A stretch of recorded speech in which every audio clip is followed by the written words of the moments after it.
Ça peut arriver quand on est énervé, angoissé, allumer ces cierges bénis. Une seconde chez vous, vous allez dire le Notre Père qui est aux cieux, Ave Maria.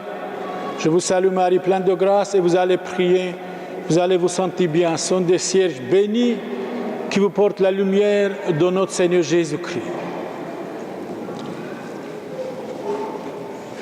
Seigneur soit avec vous. Évangile de notre Seigneur Jésus-Christ selon Saint Luc. Vous écoutez l'Évangile, soyez attentifs. Quand arriva le jour fixé par la loi de Moïse pour la purification, les parents de Jésus le portèrent à Jérusalem pour le présenter au Seigneur. Selon ce qui est écrit dans la loi de Moïse, tout premier-né de sexe masculin sera consacré au Seigneur.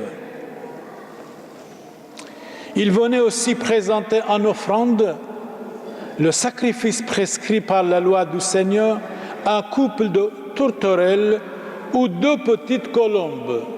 Quand les gens étaient pauvres, il amenait 2 petites colombes. Les riches amenaient des choses autrement.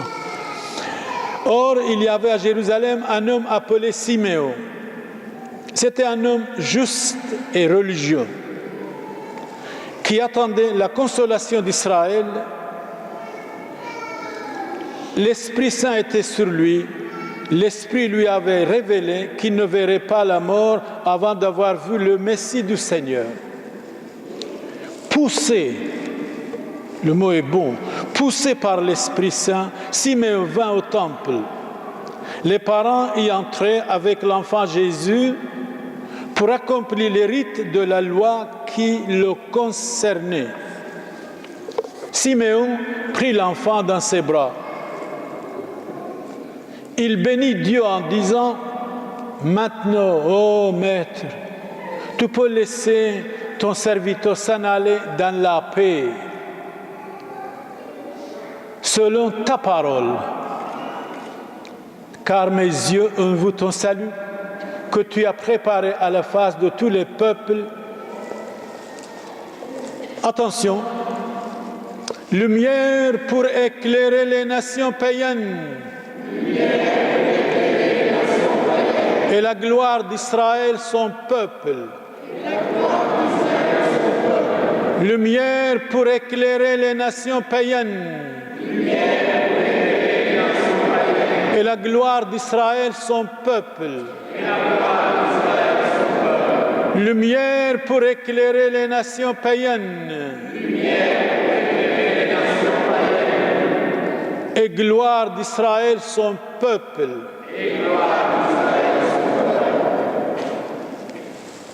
Le père et la mère de l'enfant Jésus s'étonnaient de ce qu'on disait de lui. Siméon les bénit.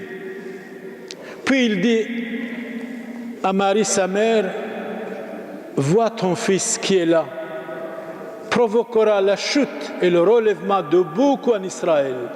Il sera un signe de division et de contradiction.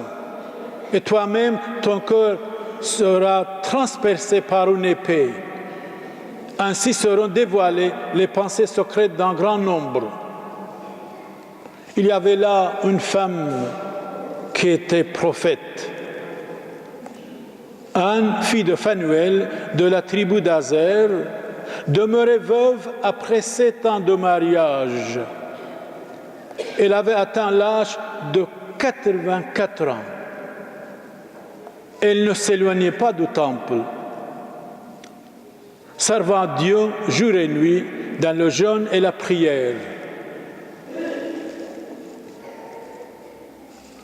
S'approchant d'eux à ce moment, elle proclamait les louanges de Dieu et parlait de l'enfant Jésus à tous ceux qui attendaient la délivrance de Jérusalem. Lorsqu'ils eurent accompli tout ce que prescrivait la loi du Seigneur, ils retournaient en Galilée, dans leur ville de Nazareth. L'enfant Jésus grandissait, se fortifiait, tout rempli de sagesse, et la gloire de Dieu était sur lui. Acclamons la parole de Dieu. Attention, lumière pour éclairer les nations païennes. Gloire d'Israël, son peuple. Lumière pour éclairer les nations païennes. Gloire d'Israël, son peuple. Lumière pour éclairer les nations païennes. Gloire d'Israël, son peuple. Jésus est la lumière du monde. Jésus est la lumière du monde. Jésus est la lumière du monde. Jésus a dit, qui marche à ma suite ne tombera jamais.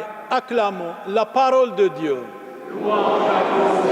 Tous ensemble, Alléluia.